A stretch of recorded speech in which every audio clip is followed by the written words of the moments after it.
Hello, YouTube. Today is Monday, the 29th. No, it's not. Today's Monday, the 1st. Still suffering from the keto flu and a little bit of brain fog, obviously. This is my week 1 results. I started keto 1 week ago, and I'm here to give my results.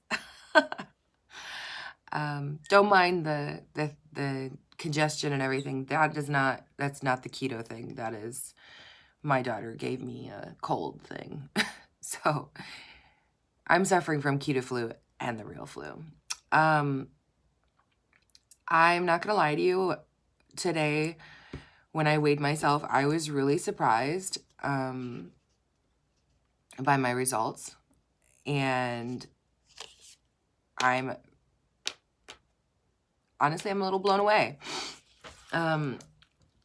Just a reminder, my starting weight last Monday was 134 kg, or 294.8 pounds, and I am 5'9", or 175 centimeters tall. Excuse me.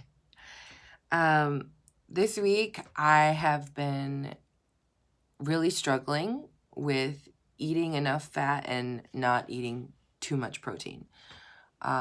Oddly enough for me, the carbohydrates thing really hasn't been a big deal. Surprisingly, especially living here in Korea. But I just eat a lot of vegetables. Now, it's probably easier for me than to go in this direction than many people, because I was a vegan for a really long time. So I really like vegetables, and so it's easy for me to just move into vegetables more. I did have to start cutting back, and I do still feel like I have to keep cutting back on animal proteins. I'm not doing vegan keto right now. I would like to get into vegan keto eventually, but I'm not doing that right now. I do feel like I need to cut back on those protein sources, though, because they're almost too dense in a way. You get more than you realize. It's so easy to get protein. And if you have too much protein, your body turns that into carbohydrates in order to fuel itself, and so then you're not using ketones. And sorry, I'm so tired. I'm still suffering that tiredness. I think it has to do with electrolytes. I did receive a potassium supplement a couple days ago, or yesterday, a couple days ago. And I do take a magnesium supplement with calcium and vitamin D, and I salt my foods and everything, but I don't think I'm getting the right ratio or whatever. And so I am exhausted. I am really tired. How much of that is keto and how much of that is being sick? I don't know. And there's no way for me to tell. What I do know is that yesterday and today, I could not do that bulletproof coffee. I tried, but I just can't do the oil in my mouth. I really can't. I am not an oily eater. So I'm, this Wednesday, I'm supposed to be getting the bulletproof creamer that is also an electrolyte drink. So that should be coming, and I will start drinking that in the morning. For those of you who can do the bulletproof coffee, good on you. But I couldn't handle the texture. I made myself a cup yesterday, 2 tablespoons of butter, 1 tablespoon of of coconut oil, and some stevia, and I just couldn't do it. And honestly, part of that is also the stevia. You know how some people can taste cilantro and catnip? or Kenip. I actually really enjoy the taste of cilantro. I enjoy the taste of catnip. But I hate the taste of stevia. The initial flavor is okay, but the after flavor is disgusting. And I am having such a hard time consuming anything with stevia in it. The vanilla flavored one is a little bit easier to ingest, but honestly, I just can't do it. Like I went in, I was trying to find a way to make some keto bombs because I need to get more fat in with less protein.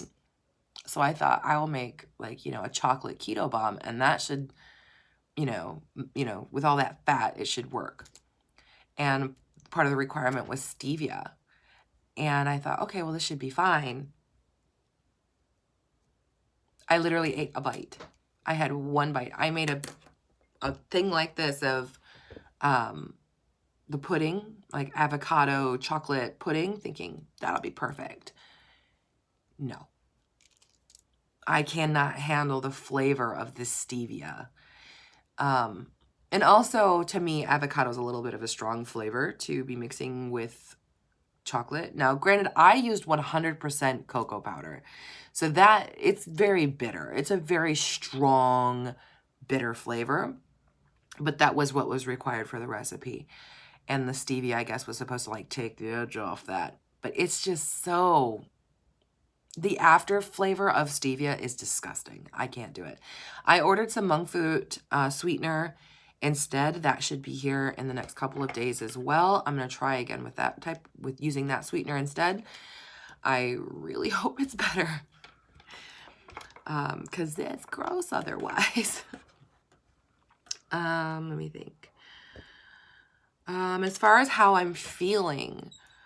I'm still suffering with brain fog, although I do find that it's easier for me to focus on doing one thing at a time than it used to be.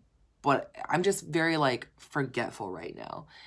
Easy to focus, but still kind of like when you're reaching for information and you're like, what was that word? Or, I'm in that stage. And as somebody who's used to being fairly like literate and eloquent, it's a little frustrating for me. But I'm sure that will pass. And part of that could also be that I'm sick. I did notice at the beginning of the week, I had made a mention about how people had said that they were sleeping awesomely on keto, and I did not feel like that was the case. But I have a 2-year-old and all these things, blah, blah, blah, blah, blah. Well, now I can tell you, I definitely do find it easier to fall asleep. I actually used to have chronic insomnia. I used to be medicated to sleep. And so I do know what I'm talking about here. For me, usually it takes me about an hour to an hour and a half to fall asleep, if I get to sleep. Lately, though, the last like 2 or 3 nights, I've noticed that it is probably because I'm exhausted, also partly because I'm sick, but I'm going to bed and I'm falling asleep within like 30 minutes. And this morning, I actually woke up at 6 a.m. and felt like I could have gotten out of bed, even though I went to bed at like midnight. I finally, and that had more to do with my child than anything. I felt like I could have gotten up. I just chose not to. I chose not to. I chose to turn around and go back to sleep because I am sick and because my daughter was still sleeping, and I was like, I'm going to take advantage of this situation and get some extra Z's. So sleep-wise, I am falling asleep better. I don't know if the quality of my sleep is better. I feel like I'm dreaming a lot lately. I'm not sure why that is. Let's see. Gassiness, like being gassy or having flatulence. I used to have a lot of flatulence. I'm not going to lie to you.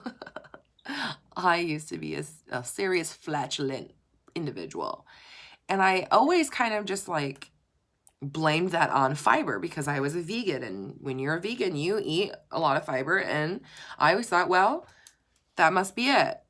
And then when I was eating, you know, protein from animal sources, I got even more flatulent. And I thought, oh, and they stink, you know, because for some reason, when you eat animal protein, it stinks more than when you're just like vegan.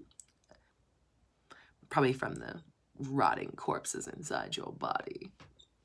Had to throw that in there. Anyway, I still eat meat. Anyway, now that I've cut out these carbs, surprise, surprise, I am actually not flatulent. Like, I am not having gas problems. And to me, that's very surprising. And I'm realizing maybe I was having some difficulty breaking down these grains that I was eating. Maybe there was something in the grains that didn't agree with me. Something to think about later. Maybe after I've, you know, finished all my weight loss that I want to do, and I decide to start bulking muscle and stuff and adding in some carbohydrates to help bulk muscle, you know, maybe we'll experiment with that and see if my flatulence comes back. Who knows? I'm still having regular, consistent bowel movements. Nothing's changed there. I'm still eating very high fiber foods, so I guess that's fine. I think that's all that's left is just to talk about how much I've lost.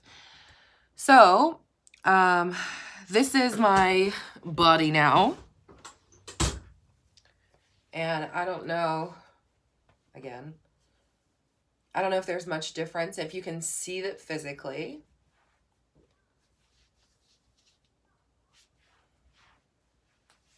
Still with the jiggle.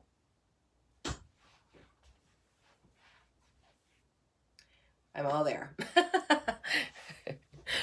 Okay, but let's get down to brass tacks. The amount that I have lost, I was really concerned that I wasn't going to lose anything because, well, I knew I was losing water. And I was kind of like, man, I probably won't lose as much as I could be or whatever because I'm eating so much protein. And like, I explained that a little bit earlier in the video, how that will affect you on keto. Well, I went from 134 kilos to 130.7 kilos. So I lost 3.3 kilos. And basically what that translates into is a 7.3 pound weight loss. So in week 1, I lost 7 pounds. That's pretty big. I mean, and the chances of that being like the majority of it being water and maybe even all of it being water are fairly high. But for me, that's really nice. I'm happy with that.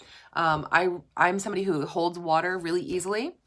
And I mentioned in my previous videos, like my hands are feeling great because they're not as swollen as they usually are, and they feel awesome. So I'm thinking probably next week, and as I refine and kind of like hone in on my perfect macros here, I will be losing more fat as well as probably more water, because let me tell you, I can feel it. Like I can still feel the fluid in my body, and I can still feel the fluid like around my feet and my ankles. So I know that I'm going to continue to lose water, probably high amounts of water for a while. So I do expect like next week will probably be similar. But it probably, again, will probably be mostly water. So, everybody's told me like your face is looking thinner and all these things. I guess they're right. I've lost quite a bit of fluid. So we'll see. Week 1 was a success. 7.3 pounds. That's pretty awesome for me. I'm happy with that number. And we'll see what next week brings. So my ending weight this week is 130.7 kilos or 287.5 pounds. And keep on keeping on. Yeah. Have a good day. Bye-bye.